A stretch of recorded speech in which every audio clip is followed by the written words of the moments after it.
والے کہہ رہے مالکی تھے، لیکن اس نے کہا کشمیر میں کانٹرڈکشن مت اٹھاؤ. کشمیر میں پہلا دریچہ جب بادشاہ نے بھی بیعت کی، جب ریشیت کی وہ رانی تھی اس نے بھی بیعت کی، کوٹا رانی نے بھی بلبل صاحب کے، اس نے حنفیت پہ کی کیونکہ حنفیت یقین رکھتا ہے. آپسی بھائی چارہ کا، اس لیے میں وطر علی کو یاد کر رہا ہوں اور میرے سامنے میرے خیال میں یہ ہسٹوریکل ہے. میں آپ کو ایک بات بتاؤں، ایک راز کی بات ہے لیکن آج میڈیا کے سامنے بتاؤں. یہ راز تھا لیکن میں میڈیا کے سامنے بتاؤں. ڈاکٹر تابش، میں اور وطر علی صاحب آج سے میرے خیال میں 8-10 سال ہوئے، ہم جب بیٹھے ایک ہاتھ میں قرآن لیا اور دوسرے ہاتھ میں لیپ ٹاپ لیا، اور لیپ ٹاپ اس کے میرے پاس ابھی تک محفوظ ہے وہ فوٹوگراف. ہم نے کہا قرآن بھی لوگوں کو بتاؤ لیکن اس کو نئے دنیا سے دور مت رکھو، نئے دنیا کے ساتھ ملا کے رکھو. اس کے تباہی، اس کے کشمیر تباہ، ہم سب رو رہے ہیں، میرے آنکھوں میں آنسو ہے. جو کشمیر کی تشخص شناخت میری کیا تھی، 570 370 ونتن چھوڑو، یہ تو پولیٹیکل مسئلے ہیں. 570 میرے رسول پاک صلی اللہ علیہ وسلم کا ولادت کا ایئر 570 تھا. اور جب میں نے ایز اے ڈائریکٹر جنرل ایک عید میلاد کا جلوس نکالا، میرا وقت کا جو یہاں کا حاکم تھا ناراض ہوا، کہا کہ کیا زینجو صاحب کیا کر رہے ہو، عید میلاد نکال رہے ہو. مجھے اٹیچ کیا لیکن میں نے کہا میں عشق رسول اللہ صلی اللہ علیہ وسلم نہیں چھوڑوں گا. ہم تب ہیں، ہماری شناخت تب ہے. زبر صاحب کو پوچھو، جب جگہ جگہ جا رہے ہیں ہزاروں لوگ ہمیں سن رہے ہیں، ہماری شناخت ہماری 700 سال ہے اور میں ان 700 سالوں کے لیے جگہ جگہ جاؤں گا. یہاں میں بہت دیر بول سکتا ہوں لیکن بہت سارے لوگوں کو بولنا ہوگا تو میں ان میں حائل نہیں ہونا چاہتا ہوں، لیکن کچھ باتیں ضرور بولوں گا کہ کشمیر کی شناخت کو واپس زندہ کر. اور تب تک بیٹھو نہیں. شکریہ. خواجہ فاروق انصر صاحب،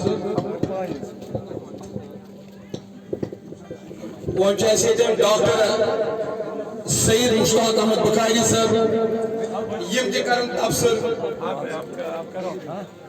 کیونکہ امہ پتہ سۭتۍ صٲب